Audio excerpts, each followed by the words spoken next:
So আমাদের আরেকটা option হলো যে আমাদের এখানে উপরে যতগুলো মেনু দেখতেছেন এগুলো তো সবগুলো এক একটি পেজ আসলে।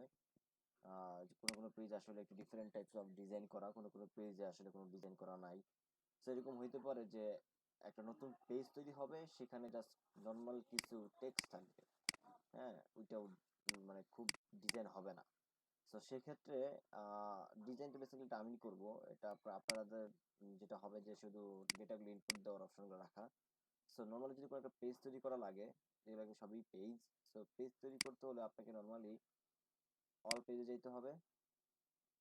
অল পেজ থেকে এখানে আমাদের সব টোটাল কতগুলো পেজ, এসব পেজগুলো দেখাবে এখানে। তো আপনি যদি নতুন কোনো পেজ তৈরি করতে চান, সেম ভাবে আর নিউ পেজে ক্লিক করলে পেজে একটা নাম দিবেন। আমি দিলাম নাম টেস্ট। আর এখানে আপনি সেম ভাবে এটা ডিসক্রিপশন বা পেজের টাইটেল লেখাগুলো দিয়ে দিবেন আর কি।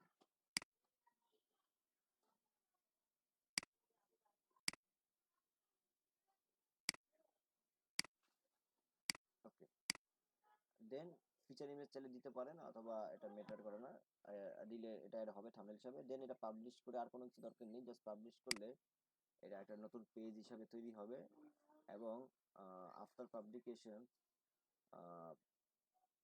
এইটা পারমালিঙ্কটা যদি আপনি একটু চেক করেন, এই যে পারমালিঙ্কটা, এটা ইউআরএলটা, এটা যদি একটু আপনি ওপেন নিউ ট্যাবে দেন, তাহলে একটু দেখতে পারবেন যে এটা আমাদের টেস্টটা আমাদের এখানে অ্যাড হয়ে গেছে। লেখাগুলো হিজিবিজি হওয়ার কারণ হলো আমি এখানে এখানে কোনো স্পেস রাখি নাই, আমি এটা জাস্ট কপি পেস্ট করে আনছি, যেন লেখাগুলো হিজিবিজি আছে। তো যাই হোক, সো এইটা এইভাবে এক নতুন কোনো পেজে কন্টেন্ট আপলোড দিলে পেজের ডিজাইনটা এইভাবে শো হবে।